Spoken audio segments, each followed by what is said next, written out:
Guys CS এর rank season change হয়েছে আজকে 4 দিন। আমরা চলো একটা সিএস ম্যাচ স্টার্ট করি, তারপর দেখা যাক। এদিকে কিন্তু আমাদের হিরোকে উঠতে আর মাত্র 2টা স্টার লাগে। চলো বেশি কথা না বলে স্টার মারি। ফার্স্ট রাউন্ড দেখো আমরা ইউএসপি কিনেছি। দেখা যাক, একটা এনিমি দেখা যাচ্ছে। ওরে 69-এর হেডশট, কিন্তু ডাউন হলো না গাইস। কি আর বলবো, ফার্স্ট রাউন্ড আমরা এভাবে জয় বাংলা হয়ে যাই এবং আমরা সেকেন্ড রাউন্ডে চলে আসি। সেকেন্ড রাউন্ডে উজি দিয়ে ফুল ড্যামেজ, কিন্তু নক হলো না। সেকেন্ড রাউন্ডে আমরা জয় বাংলাকে যেটা গাইস কেটে দিয়েছি। এবার থার্ড রাউন্ড M500 দিয়ে একটা শট, কিন্তু গাইস আমরা শেষে জয় বাংলা হয়েছে, কিন্তু আমরা পুরো টিমমেটরা রাউন্ডটাকে বুইয়া করে ফেলে।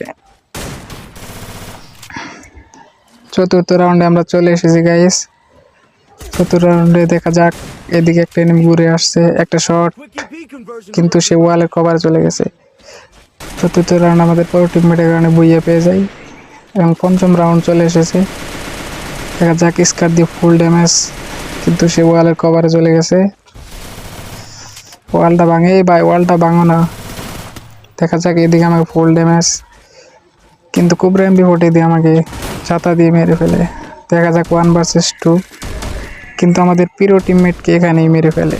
এইভাবে আমাদের পঞ্চম রাউন্ড শেষ হয়ে যায়। ষষ্ঠ রাউন্ডে আমার একটা কিল চুরি হয়ে যায়, কিন্তু এখানে দেখা যায়, কিন্তু পিছন দিয়ে একটা এনিমি উঠছে। এই ভাই কভার দেও, হুকুম হয়ে নিচে নেমে যায়, কিন্তু আমার টিমমেট কিল ওটা চুরি করে নেয় এবং শেষে আমার টিমমেট কিল করে নেয়। এদিকে আমার টিমমেটের উপরে একটা এনিমি রাশ করে দিয়েছে। দেখা যাক, তাকে ডাউন করে ফেলেছি। আগে ওকে রিভাইভ দেই। আরে 2 vs 2 গাইস, একটাকে হেডশট ডাউন, অনলি একটা বেঁচে আছে। এটাকে হেডশটে মারবো গাইস, দেখেন এটাকেও হেডশট। এরই মাধ্যমে আমাদের ম্যাচ